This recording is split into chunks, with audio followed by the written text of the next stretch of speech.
Hey YouTube, I just wanted to continue on with my vinyl collection series, and last time I showed my hardcore collection, kind of punk and hardcore stuff, and this week I'm going to continue on with the punk theme. We're going to move into up the timeline a little bit, and we're moving now into post-hardcore and kind of post-hardcore indie-ish stuff, and even a little bit of metalcore in here for all of you kids who like the metalcore. And I understand that, I'm looking at my collection right now off frame, that's what's happening. I understand that these terms have gone through a lot of evolution these days, and if we want to throw in the dreaded E word, I think you might know which one I'm talking about. It's a post-hardcore subgenre, 3 letters, starts with an E. You could throw that one on there as well.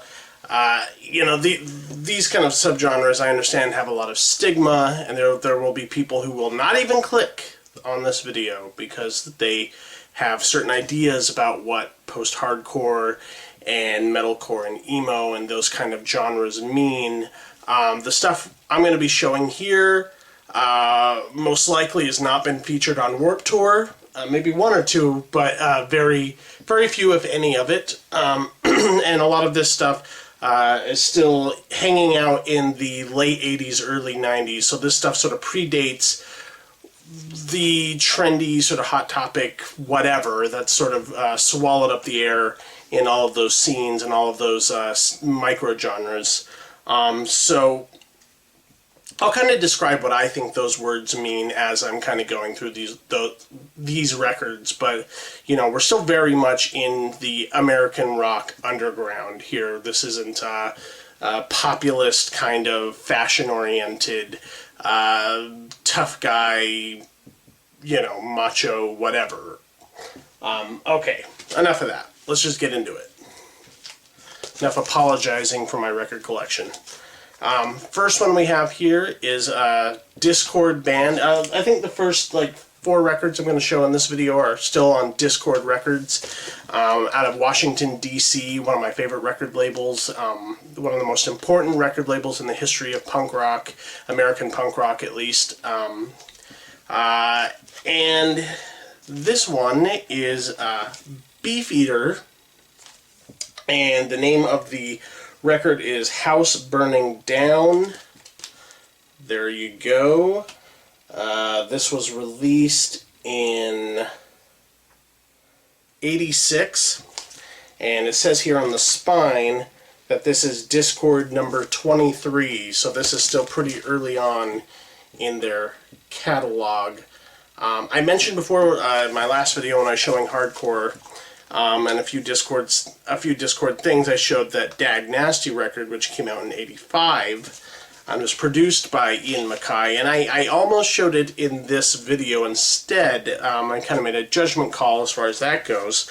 And I mentioned that in the mid-'80s, Dischord kind of was starting to change up their lineup. A lot of the bands were either breaking up. A lot of the original hardcore stuff from the early 80s were breaking up or were forming new bands. And there was kind of a new sound that emerged that was a little more melodic, a little more jangly instead of, you know, fast-ripping hardcore punk, but still retained a lot of that kind of gritty, relatable youth aggression element of hardcore. And it, you know, lots of different words were applied to what they were doing. I think post-hardcore would be the most apt and the most broadly applied, and one of those bands would be Beefeater. And you know what, I have to say, I bought this record because I'd read about it in a few books. I'd read about the, you know, how this band, you know, was often billed with other bands I liked, like Embrace and Rites of Spring and Grey Matter and all of those kind of mid-'80s Dischord bands. This would not be one of my favorite ones. I didn't spend a lot of money on this. This is under $10, so bully for that. I got this in Huntington Beach at Vinyl Solutions, where I always find the coolest, rarest records. But you know, this band style, it's a little different. It's a little kind of, I don't know if they ever were around long enough to really develop completely what they were trying to do. There's a little bit of a rockish tempo thing going on. It's a little bit more goofy, I think. Like, there's a certain sense of humor to this band that a lot of that, like, sort of mid-80s Dischord, post-hardcore stuff maybe doesn't have. And I don't know if it totally works all the way. There's a little too much irony, I think, especially in the way the singer kind of presents his voice. He comes off a little snarky sometimes, and not in like a Johnny Rotten sort of punk rock way, but like kind of like a, I'm pretending to be a cool rock guy, but it's funny because I'm pretending. I don't know. I kind of don't get this band exactly. A lot of people talk about them in conjunction with a lot of other bands that I like, though. So I'll keep the record. I think it's a cool artifact, but I don't know. Find this on YouTube, listen to it, tell me what you think. Another Dischord band sort of around the same time, a little bit later, this came out in 1989. This is Soulside's Hot Body Graham. And this band actually just recently reformed and started touring again, and, you know, sort of a reunion tour of sorts. And these guys, I think, were sort of bred from the ashes of another post-hardcore Dischord band called Lunch Meat that didn't last as long. And they're pretty cool. They have kind of a, you know, that's this sort of beat-oriented, almost kind of Rastafarian vibe going on. The lead singer has this real kind of gruff voice, and they have a little bit of sort of a Fugazi sort of intensity and sort of a sense of purpose with their lyrics and that kind of stuff. And I really liked this band quite a bit, and I was happy when I found this record because it was one I was looking for. I also have the main single from this album, God City. If you want a, you know, a good sampler of what they sound like, what I think they're about, go ahead and Google that song. I think I have a single of that, a 7-inch, in my 7-inch collection, which will eventually be shown in this series. Alright, now we're getting to the meat of it. Fugazi's Red Medicine. This was sort of towards the end of their career, before they took their indefinite hiatus in 2002. This was released, I believe, in 95, maybe even 96. This is probably a reissue, I'm not sure, but, you know, Dischord always keeps their stuff stocked and out in record stores, but I did buy it used. And Red Medicine is a great album. You can't go wrong with Fugazi. As far as I'm concerned, when you're talking about post-hardcore, when you're talking about American punk rock in general,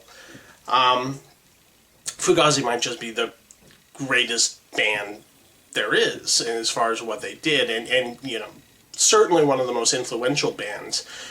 You know, certain entire genres wouldn't exist if it weren't Fugazi.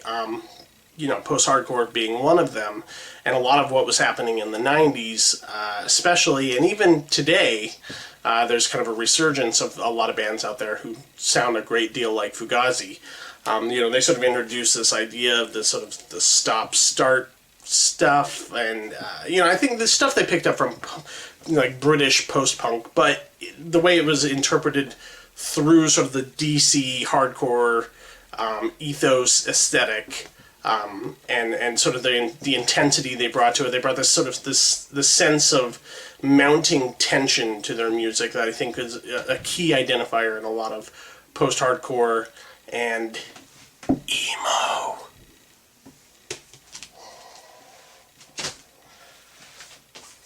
Here's their last record before they took their hiatus. This is The Argument. And I just recently found this actually for less than $10 at Amoeba Records in Hollywood.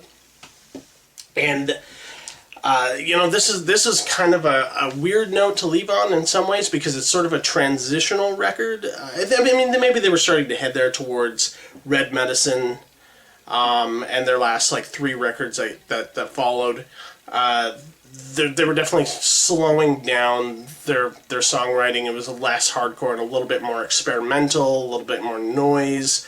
And, you know, there's one song in here, The second track, Full Disclosure, sounds a little bit like a Californication era Chili Peppers song in some ways, the way that Ian MacKaye is singing on the record, and there's a little bit more tunefulness to the singing instead of sort of them shouting and screaming at each other like they'd been doing through most of their career. But this is a good record, and there is still that Fugazi sense of tension and dynamics in their music, and a lot of space and you know, building up to and all of that kind of stuff, and there's you know, that kind of sense of importance with a capital I that I kind of dig in Dischord stuff, and specifically Fugazi. Again, maybe the top 5 greatest bands to come out of America, as far as I'm concerned. Now, this is one of my favorite records I own for a specific purpose, or for, I should say, a specific reason. I live in Southern California now. It's not terribly difficult to find cool records in Southern California. When you live in LA, you have some of the best record stores in the world. 5-minute drive, 10-minute drive, 20-minute drive. You know, if I want to go down to Orange County, there's even more places there. If I want to go to East LA, there's even more places there. You know, it's not even too far to go to San Diego. So obviously I have more access to cool records, and you know, luckily I'm a frugal person. I don't buy things for any old price. I have a really hard time paying more than $25 for a record. But this is a cool record. This find is cool because I found it when I was still living in Idaho. When I was still living in small town Idaho, and the only place I would buy records is at thrift stores for people who were just getting rid of their old stuff, and 99.9% of it was the Mormon Tabernacle Choir doing Christmas songs and that kind of stuff, you know, real throwaway records. But every once in a while I'd pick out something that was kind of cool and usually in terrible condition. But I found at the youth ranch in Pocatello, Idaho, of all places, a copy of Quicksand's Slip, almost like new. I noticed back here it says promotional copy, not for sale. We have the barcode on there too, so this is probably a somewhat newer release of it. But and this was one of 2. They had 2 that were wrapped, shrink wrapped still, and I would imagine they were kind of given out to, like, you know, record stores or college radio station or something like that. I have no idea why there was 2 of this record hanging out in the youth ranch at Pocatello, Idaho. But I think I bought this for 65 cents for a like-new copy of one of the coolest sort of obscure post-hardcore albums of the 90s. I'll talk a little bit about what I think of the band itself. Quicksand's really cool. They kind of came from the ashes of the New York hardcore scene. The band Gorilla Biscuits, the lead singer of this band, played in that and started this one. Gorilla Biscuits kind of split into 2 bands. We have Civ on one side, and then which was a little bit more straightforward punk, and then Quicksand, which was kind of heading more into an alternative metal direction. But there's certainly a lot of Fugazi influence here. You know, a lot of the dynamics of stop and start stuff, a lot of the building up and release and all of that kind of Fugazi aesthetic. But with a little bit more crunch in the guitar, a little bit more kind of a Lollapalooza-ready sound. And I really honestly don't know why this band wasn't a lot more popular. You know, they really kind of tried to make it. I think they were played on like 130 minutes, or 120 minutes, the MTV Video Hour show. I think they were on that a little bit. They were on tour with, you know, open for some bigger bands in the 90s, but they never really caught on. And I have no idea why, because, you know, their songs rock.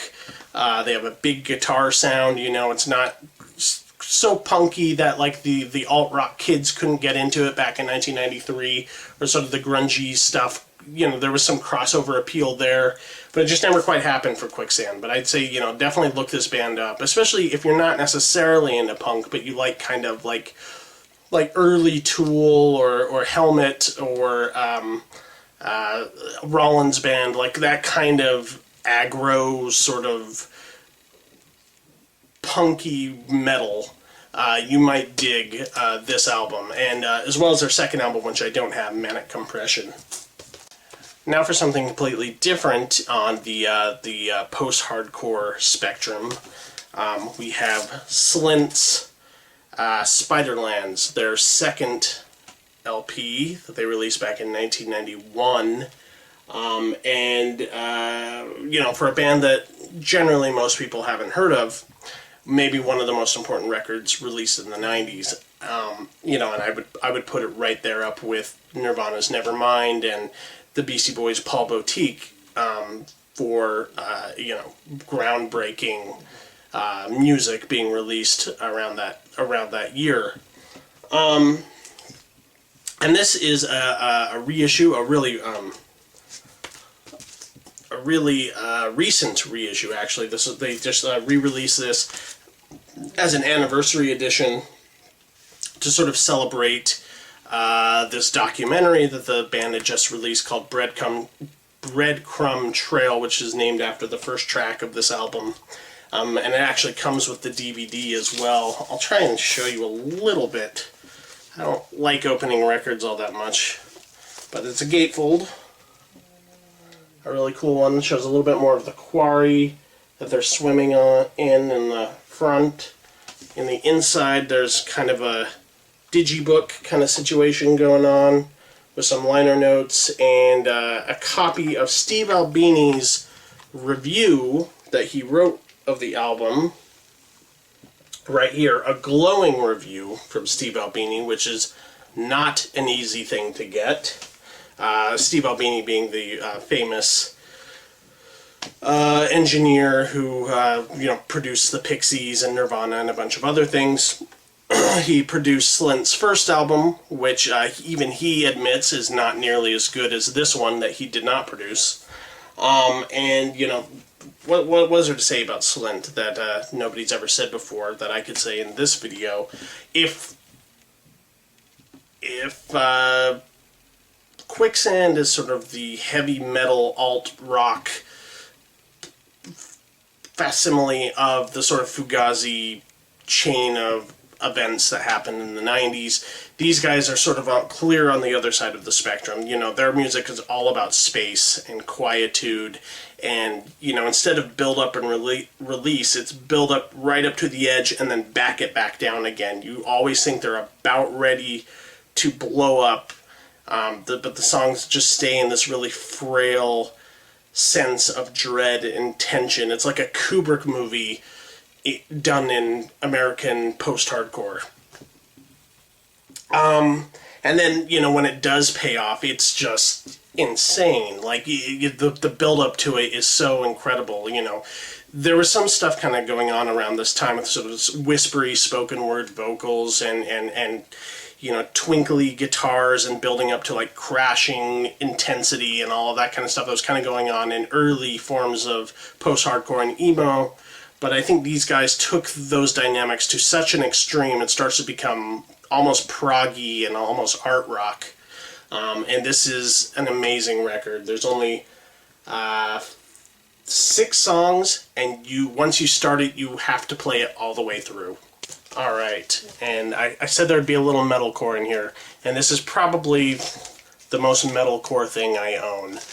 This is Earth Crisis, Destroy the Machines.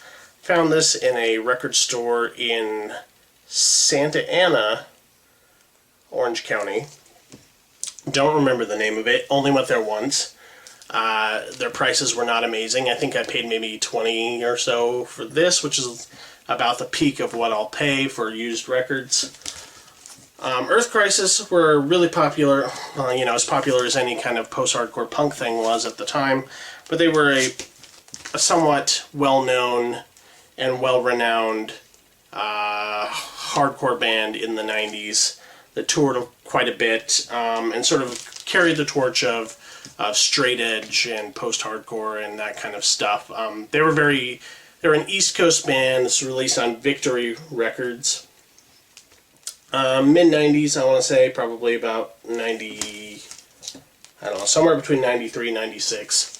And they're quite a bit more intense than the rest of the stuff I've showed, and quite a bit more explicitly metal in their performance. I mean, it's not, you know, a ton of up and down the neck kind of shredding going on here. It is kind of thick, detune, guitar, you know, groove-oriented kind of stuff.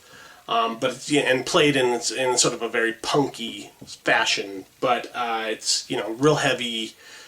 This is sort of what metalcore was in the 90s, especially if you think of metalcore as that like god-awful Avenged Sevenfold and all of the stuff that's trying to be Avenged Sevenfold, you know, throaty Cookie Monster vocal, garbagey Hot Topic rock. Like, I think that stuff is literally the worst music ever made by anybody.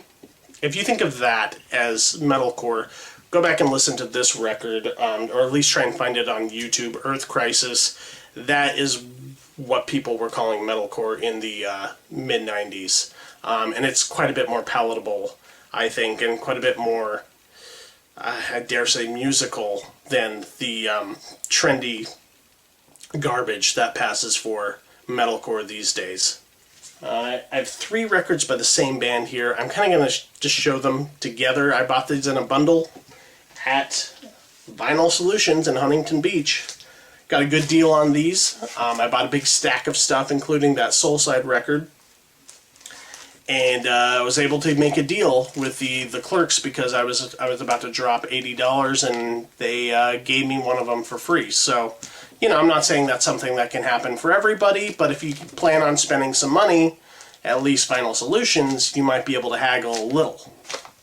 And I bought all the first 3 records, I believe, by the Bay Area post-hardcore pop-punk-ish band Samiam. I've heard it both ways. Here's our first record. This came out in 1990.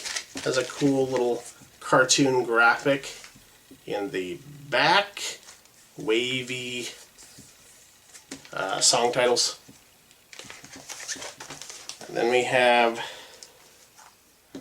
their second album, Soar. This came out in 91. These are on New Red Archives is the label. Billy by Samiam. And this came out in 92, so they're all just a year apart from each other. And I believe these are all on different colored vinyl. I think this one's green, this is on blue vinyl, and this is on purple vinyl. I think opaque, not kind of gloss see-through kind of stuff. Samiam is a cool band. They're sort of contemporaries of Green Day and Jawbreaker and Operation Ivy and all that early Lookout stuff. They released a couple singles on Lookout, but you know, their proper records were never released on Lookout Records. But they definitely toured with those people. They definitely were friends with those people. And the lead singer, his first band, a kind of melodic hardcore band called Isocracy, released their album on Lookout. So they were kind of, you know, in that whole Bay Area punk scene, that guy, you know, that Berkeley, Gilman Street kind of scene. But these guys, along with Jawbreaker, who came out at the time, were very influential on post-hardcore in general, as well as, you know, later sort of melodic emo stuff in the 90s.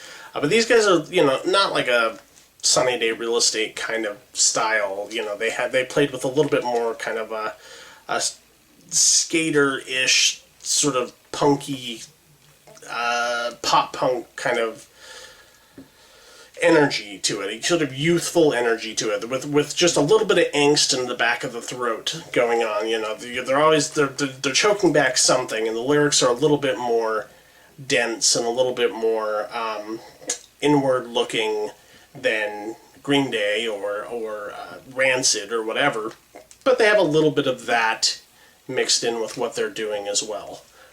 Again, an obvious Fugazi influence on what they're doing. So, you know, you could say somewhere in between like the Green Day, Rancid West Coast punk rock style, like pop punk style, and the East Coast DC post-hardcore style, somewhere in between the two. And these guys are pretty cool. And this was a good find, finding these 3 records. And I believe these are early pressings, early release. Okay. Now here I have a few obscure-ish things here in the realm of post-hardcore. This is a band, I believe an East Coast band, released on Ebullition Records. This is a 10-inch from a band called Orchid. And not a ton of songs on here. I think there's about 8. And they blaze right on by. These guys are furious. I don't know exactly how to describe their music. If you're familiar with stuff like stuff on Ebullition Records and later releases by bands like Struggle or The Locust and that kind of stuff. Locust wasn't on Ebullition, but same lead singer. There's a kind of screamy sort of quality to it. It's very chaotic, very distorted.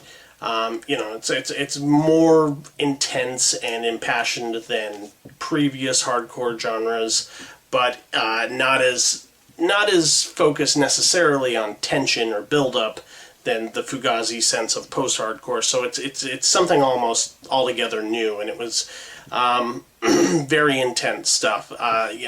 Kind of heading in a little bit of a metalcore direction as well, but the guitars aren't as thick, aren't as chuggy sounding as that. So, but pretty intense stuff, and not terribly accessible. I can't say that this is a record you can just lay on your bed with headphones on and soak in. This is definitely more for the energy. Also on Ebullition Records is Downcast. They're 12-inch. And if you notice here, this is a good example of the type of artwork you would see on this label. I think they were a California-based label, even though Orchid, the last band I showed, were an East Coast band. But a lot of their stuff looks like this, where you have like the woodblock print, black and white, stark black and white image here, then the name of the band going down the side in kind of a crackly looking font. That is just about what every record that comes out of this label looks like. And I have a lot of singles that I found here in Southern California. They float around, and I bought for very cheap at a lot of different record stores, and they all kind of look like this. This is a good enough band. I wouldn't say that as far as the stuff that comes out of this label, they're the most distinct. They're a little bit more metal than some of their other sort of post-hardcore contemporaries. But certainly listenable. It's very indicative of what sort of was happening in California post-hardcore at this time in the mid to late 90s. And it's worth taking a listen. It's worth buying, especially if you're into this kind of stuff that I'm talking about. Okay, last and maybe not least. This technically isn't post-hardcore. This technically isn't hardcore anything. But I really struggled to know which one of these videos I would show this in, because, they're a punk band, but they're not 70s, classic punk or post-punk. They're not hardcore or post-hardcore. They're not really indie rock, but I guess maybe that would be comfortably what you would call them in some ways. This is Bikini Kill's first album, and this is an EP. There's 1, 2, 3, 4, 5, 6 songs on here. I bought this also in Huntington Beach. And if you don't know, Bikini Kill was a Washington State-based band. I think they came out of Olympia to start out with. Later they moved to Washington, D.C. So there's your connection if you need it. And they were an all-girl, well, I think there was a guy in the band, maybe one guy in the band. But basically, they were the first band, or one of the first bands, to set up what would later be known as the Riot Girl movement. All-female, feminist-themed, aggressive, in-your-face kind of screamy indie punk aesthetic kind of thing.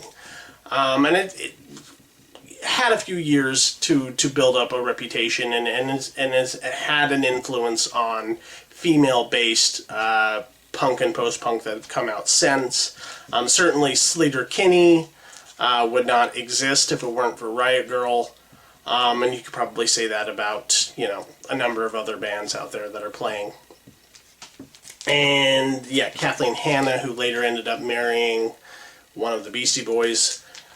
She's the lead singer and was kind of a feminist poet of sorts. She did a lot of spoken word poetry and found out that if you put a backbeat and some shredding guitars in the back of it, and, dressed in a short skirt and, whatever, you can get a lot more attention than if you just do a poetry reading at a bookstore.